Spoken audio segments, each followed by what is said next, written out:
The United States of America, land of the free. Free to drive a 36-wheel truck that does 14 inches to the gallon into a family of 4. Free to combine the entire Chuck E. Cheese menu with 14 cans of Monster Energy. But most of all, free to live. Unless you're from here, or for that matter here, or you look like you're from here, or you once had an Amazon package pass through the northwest of here. The World Cup of 2026 is just 5 months away. Yet for the pinnacle of football, all the current headlines are for the US's off-field antics. And some of the major nations in the footballing world are thinking of boycotting the entire tournament. So from mass deportations to travel bans, from boycotts to stealing lands, we need to talk about the 2026 World Cup.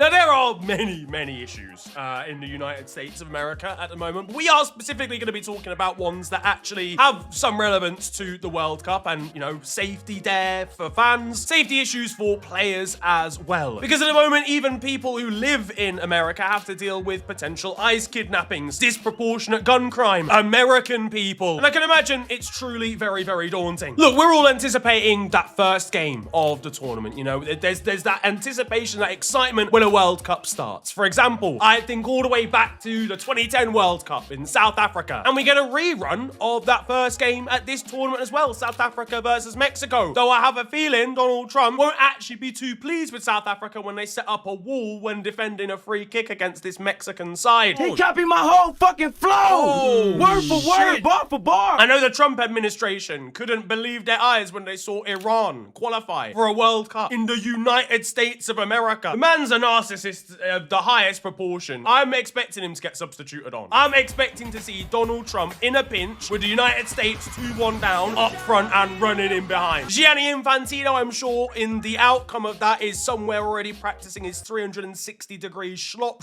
awaiting His Highness Lord Trump to slap his knob on his forehead. Genuinely, I've said this many a time, but Gianni Infantino might be one of the most pathetic people to ever actually be involved in the sport of football. Since the first man or woman ever kicked a football, Gianni Infantino is top 3 most pathetic people to ever be involved. You know who else has been getting a little bit too comfy though with Donald Trump? That is, of course, Cristiano Ronaldo. I'm pretty sure he visited the White House. He's trying to bribe him. He's getting that World Cup by hook or by crook. He's not letting Lionel Messi outdo his legacy, and he will ensure that this happens. He's bought him orange tanning paint to ensure that Portugal get an easy draw to the final. Lionel Messi can be seen running through on goal against Portugal in the 90th minute to make it 2-1 for Argentina, only for the whole stadium to collapse around him. The US will ensure that Ronaldo wins. And look, that would be dangerous for the players, but imagine being a fan trying to go to the United States at the moment. There'll be no messing around from ICE agents when they see a supporter walk into a stadium with a melanin level of 0.7%. Do they know that foreigners have got to go to this tournament? I don't think they fully thought it through. I'm not gonna lie to you. I know the US usually talk about being the world champions of sports that nobody else actually plays professionally, and then that makes them a world champion, but I feel like Donald Trump is actually gonna be a little bit surprised when he realizes it's not just American teams playing against each other. Christian Pulisic has been told to be a right winger for this tournament, so he went and got the balaclava out. I've seen his voting history. I know who he supports. Brother, look at me. How am I making it into this gaff? Do you think my mum wants me to go to this tournament? Not a chance, bro. The only way I'm gonna make it is if I turn up in a United States top. Because then the one guy that's planning to turn this whole tournament into a COD 4 lobby will allow me. Bravo 6. Going dark. I'll be looking around in the middle of the street for other Nigerian supporters only to realize they've all been detained already. Then there's the other, you know, issues that have been going on in America for a even longer period than that, and that's like healthcare, for example. The cost of medical care in the United States is going to be crazy. Bro, we're going to be taking Reece James to this ting, fam. He's going to be racking up an $853,000 medical bill off like one twisted knee. He ain't making it back to this country. It's a concerning time, even more so than it has been in recent eras in the United States for recent issues that have always been spoken about. The last couple of years have felt like a genuine fever dream. They're even trying to annex places at the moment. You see, the stadium pitches of the 2026 World Cup aren't the only pieces of Greenland that America are trying to take over, because it feels like the World Cup, or certainly at the moment, is being used as a bit of a distraction point for the US to conduct mass deportation, but also to annex Greenland and to turn 83% of its surface area into Home Depots. Greenland, of course, currently, you know, kind of ran by Denmark. The The refereeing decisions that Denmark are going to get against them during the course of this tournament are going to be abhorrent. They're going to be getting Christian Eriksen and putting him in the back of a van somewhere in Colorado as a bargaining chip to be able to take over that land. This is the Rasmus Højlund that's going to turn up for the competition because he's been kidnapped on arrival. To be fair, the USA might be fancying their chances of at least doing well on the pitch going into this tournament. You know, they've had some pretty good results. They've been victorious in the CONCACAF region. They've got probably about as much talent as they've ever had in terms of just overall footballing ability. And Mauricio Pochettino as manager. The whole bucket load of MLS talent and players that are dying to be on that list. As in the squad list for the tournament, not the Donald list. They might have to have the whole starting 11 redacted in the true spirit of current America. And if you get through all of that, then I've got the terrible news that your tickets, they're going to cost about 17 million yen just for the pleasure of watching your nation. It's been well documented already, well in advance of me making this video. But dynamic pricing was extremely controversial, with tickets and their prices fluctuating based on interest, which of course there is quite a lot of. Ticket touts and scalpers have also been allowed to get involved and resell tickets for incredibly inflated values, and they're just pretty inflated anyway. I mean, Qatar hosted the 2022 World Cup, a very affluent Gulf nation, and in some instances, tickets are twice as expensive here as they were in the previous World Cup. Like, it is insane. I've had the figures on the screen, but it is absolutely insane how much you'd have to spend, and that was just the early stages of copping tickets. As time goes on, they're gonna get more and more expensive. If you want to go to the tournament and cheer on your nation and watch more than one game, you're in serious trouble. The FBI will be tracking me down when they realize that I paid for my quarter-final ticket in Monopoly money. Walking through the streets of New York, depressed because my team's gone out and I've had to repay my mortgage to get there. The atmosphere is going to be collapsed because most average fans won't be able to go and watch their team. You know, the most passionate fans that go and support their teams on away days, they won't even be able to afford this. You'll have a businessman who owns 15% of Chick-fil-A in the front row instead, and he's never been to a football match before. Fight and win! And of course, these are serious issues. You know, I've joked about a lot of stuff in this video, but there are extensive problems for supporters who want to go and watch the World Cup in 2026. No country is perfect in this world, but the US right now is this dystopian calamity, right? Genuinely, for certain demographics. Of course, ICE deportation and immigration issues are one of the biggest talking points, I would honestly say, globally right now, in terms of major nations across the world, but in the US for sure. There are currently a majority of supporters that have absolutely no idea what to expect as foreigners entering the United States of America based on events that have been happening recently in areas like Minneapolis. Now, I'm going to break this down for people that don't particularly know necessarily what is going on. First of all, it's fuck ICE forever and always. They are in essence untrained agents that run around US neighborhoods, detaining people that don't look or sound like they're from the United States, often without warrants to do so, and often whilst assaulting members of the public, beating them up and throwing them in the back of vans. Over recent years, they've lowered their recruitment standards, so you don't actually have to be trained at all, particularly to join ICE. They aren't police, really. This isn't like being stopped and searched in the street. You know, if you went, like, if you're in London, you got stopped and searched, for example, by Met Police. That's not the situation. Imagine it was Met Police, yeah, but they weren't actually police officers. They hadn't been trained like police officers at any points in their lives, and they also didn't have any way to recognize or identify them for them to take any accountability if they beat you up. And then after that, they sent you to a random detainment center somewhere away from your loved ones and your families without any proof that you are actually an illegal immigrant whatsoever, treated you horrendously in these camps, and then shipped you off to a different country. That is the long and short of what they are attempting to do. This is just a gang of the most racist people you know, wearing balaclavas and carrying out their anti-immigration fetishes. The hiding of their identities, I think, is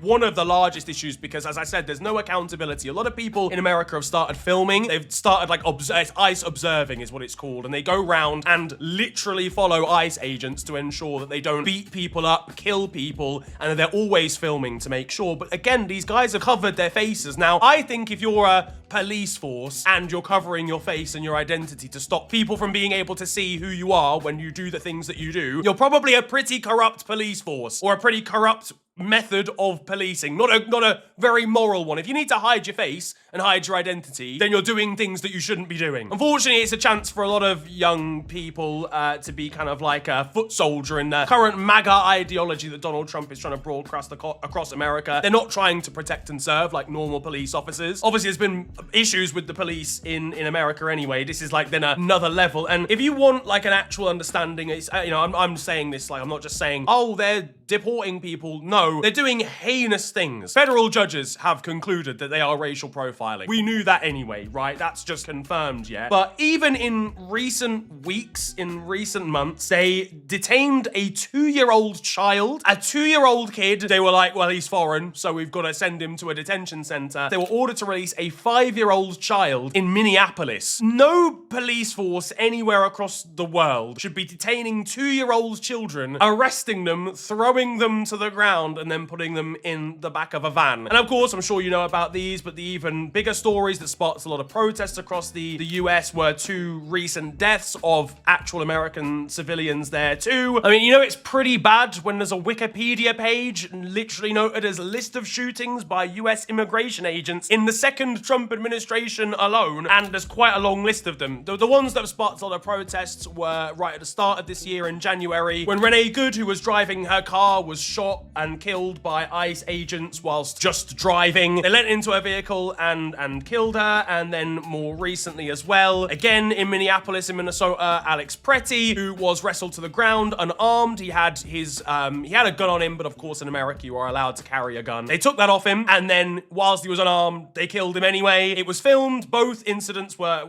filmed at multiple different angles, and then to add to the problems and to add to the cover-up and the controversy, the government came out with statements that directly contradicted a lot of the footage that had been taken. They claimed that Renee had been driving towards agents when that was proven not to be the case. She'd already stopped. And then in the case of Pretty, they claimed that he was trying to attack people, in the videos from multiple different angles. You can see that he is quite clearly disarmed beforehand and already on the floor. Not only this, there have been multiple cases of abuse, even deaths, in detention centers or detention camps, which sounds like stuff we've seen in the past already, including one ICE agent who was actually charged for abusing a woman so that she could, in return, being able to see her child. This is not a country that's welcoming to outsiders. This is a corrupt, racismo police force that's wildly out of control. And that is just one issue. Yeah, that is just one issue that people are concerned about. There is obviously the overarching issue when it comes to, as I mentioned earlier, stuff like medical bills, things like that. I mean, that's maybe less of an issue if you're going over there. Just be careful, don't get yourself injured. There's also an issue that is not within a person's control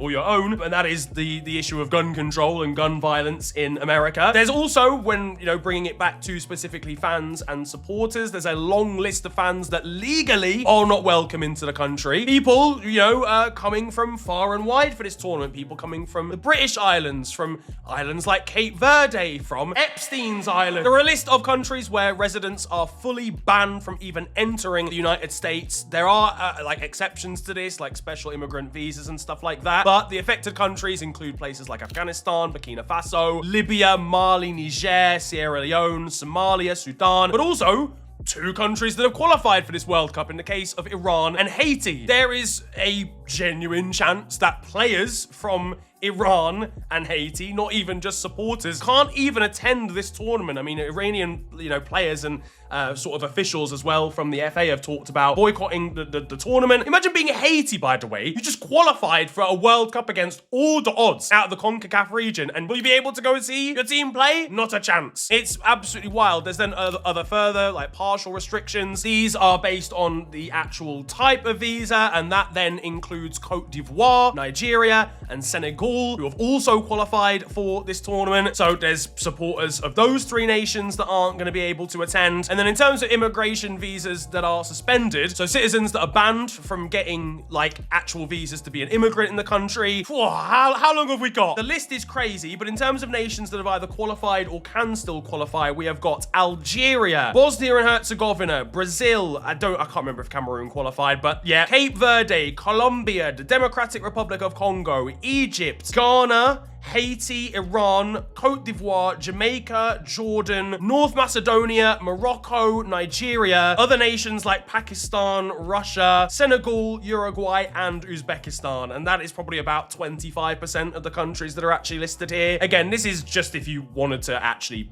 this is more so if you wanted to live in America as an immigrant. But either way, it still doesn't make you feel welcome, does it? And because of this and a lot of other things that have been going on, people are talking about a potential boycott. Germany and France are the main leaders in this, in terms of having had discussions. And I'm not talking about their governments necessarily. I'm more talking about people that are affiliated to their football association that have been saying that it should be a conversation. A lot of them have given, you know, kind of the reasons of, you know, ICE killings at the moment, people being shot on the street, but also, of course, the US and their desire to want to take over Greenland and want to annex that. At one point, Donald Trump suggested that they would be willing to use force if required. That ended up with NATO troops being sent to Greenland. Oka Gotlich, I'm probably pronouncing his name wrong. He is, who does he own? Is it Mines? Oh no, St. Pauli, so I always get them mixed up. He's the president of St. Pauli, and he's one of the main sort of instigators for having a conversation with this as far as Germany's concerned and the German FA. The last time there was a boycott really of a major sporting competition was back in 1980 for the Olympics that was held in the Soviet Union, and he was basically suggesting that the reasons that people boycotted that competition are not that dissimilar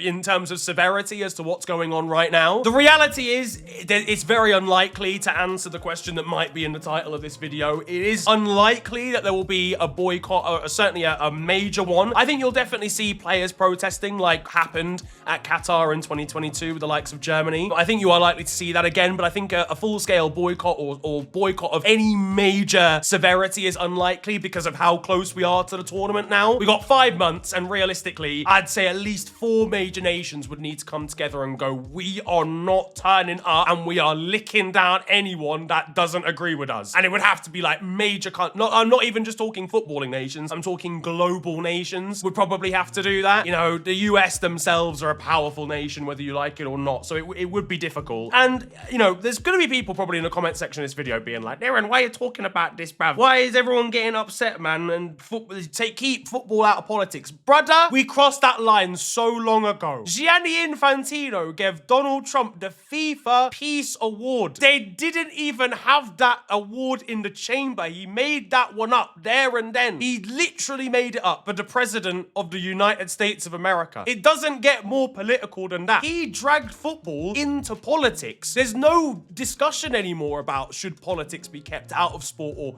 kept out of football. Blame Gianni Infantino for that. This is so clearly a machine to try and use, or certainly from FIFA's perspective, a machine to try and make the United States of America look better than it currently is at the moment. A Donald Trump propaganda machine. Then again, the tournament's been that for ages. We had it with Russia and Qatar. The awarding of those very tournaments was corrupt in itself. We see sport washing through the medium of football constantly. At this stage, genuinely, and it pains me to say, it's actually catastrophic and so sad. All the World Cup is politics. So what should you do? What's the reality here? I think we're gonna see a lot of people boycott the World Cup from the perspective of going, in terms of like groups, like minority groups, etc. Honestly, it's too late for anything to happen. The World Cup's gonna go ahead, whether people think it's safe or not. And all I hope is that it's safe for people that go. I would honestly heed warnings to people if you are planning on going and traveling there. I don't know if I would for work or whatever, but all I would say is to just be safe. You know, to be safe and to call these different issues out for what they are really, even outside of a footballing sense. I hope the spectacle is great. I hope the football is great. It's worth noting and remembering that the United States aren't the only country hosting this World Cup. Canada and Mexico will hopefully be good hosts. It does kind of scare me. I'm genuinely scared for people's welfare